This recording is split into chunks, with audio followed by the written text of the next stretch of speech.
The best-selling author Seth Godin once said, "Marketing is no longer about the stuff that you make, but about the stories you tell." Indeed, storytelling is an untapped superpower, marketing on steroids. Nothing forges a deeper connection to people than the stories that bind us. Done authentically, storytelling can put a business on the map, or set it on a course towards sustained growth. Great storytelling doesn't discriminate either. Whether you sell widgets, wallpaper, or wool, every business has the ability to tell stories that matter to the world. In an age of purpose, when brands are doing so much good, stories can be the difference between being noticed and being lost in the shadow of your competition.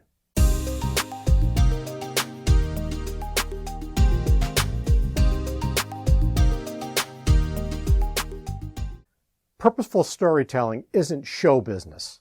It's good business. Those words of wisdom by Peter Guber, CEO of Mandalay Entertainment, are especially relevant to marketers today. The days of talking at people have gone the way of the dodo bird.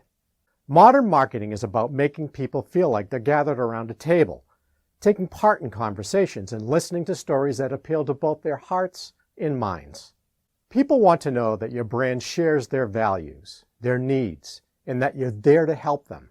Sharing stories of how your brand makes a difference to the lives of consumers and customers is where the true magic happens. It's a point that was driven home by Solitaire Townsend, author of The Solutionists, in a recent episode of the Beyond Profit podcast. Stories are innately human. So you've got to tell a story of people, not of organizations. That's why in The Solutionists, I tell the stories of all these individuals and how they went about making change in their organization. So one, stories are about individuals, not about organizations. If it's an organization, it's a case study. If it's an individual, it's a story.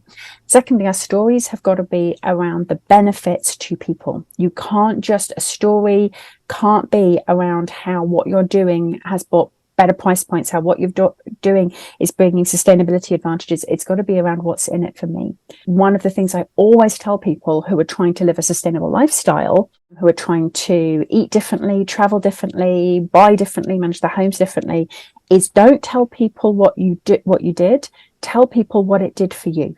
So are you happier? Are you sleeping better? Do you have more time? Are you healthier? Have you got a slimmer waistline? How has this lifestyle benefited you as an individual? So one, it's all about individuals. Second, the story has all got to be about benefits. And thirdly, stories are about journeys, not outcomes. You know, it's not about the last page where you find out who done it in the Agatha Christie novel. It's all about the journey of getting there. And so particularly with businesses, I say, stop telling me your claims. Stop claiming. Start telling me your journey, because I know you're not perfect on sustainability. Nobody is. So use social media, use all of these fantastic new tools that we have to show me how you're getting there. Let me in. So, where to begin? How do you ensure your stories are welcomed and shared? Consider these 4 tips. Number 1, be the celebrant of your stakeholder community, not the celebrity. As one purpose expert put it, you have to make your stories about those who have benefited from your brand in meaningful ways.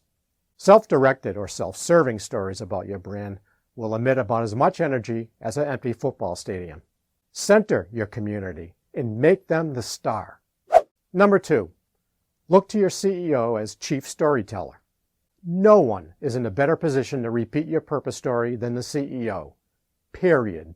They manage operations, direct agendas, and communicate with managers and the board. And as such, the CEO must continually show a personal connection to the brand's purpose and be willing to defend it. Make sure you consistently remind them how important their role is in all of this. Number 3, be authentic, not opportunistic. People are smart. They can spot a purpose washer as quickly as a quarter on the ground. Your storytelling must match the audience's experiences on both a human and emotional level. Once they trust that you really get them, they are more likely to advocate on your behalf. Number 4, strive to get bored with your purpose story. That sounds odd, right? But hear me out. The more you tell your story to your stakeholders, the more they will want to become part of it and help you bring it to life. And there's nothing boring about that. Remember, you're living the purpose story every day. while your audience is only getting it in bits and pieces. So don't be afraid to keep pushing it out there, even if it seems like overkill to you and your team. Storytelling can be a purpose brand's greatest asset, as long as you are committed to it. And if you do it right, customers will listen and your business will reap the benefits. For the Beyond Profit podcast, I'm Ken Beaulieu.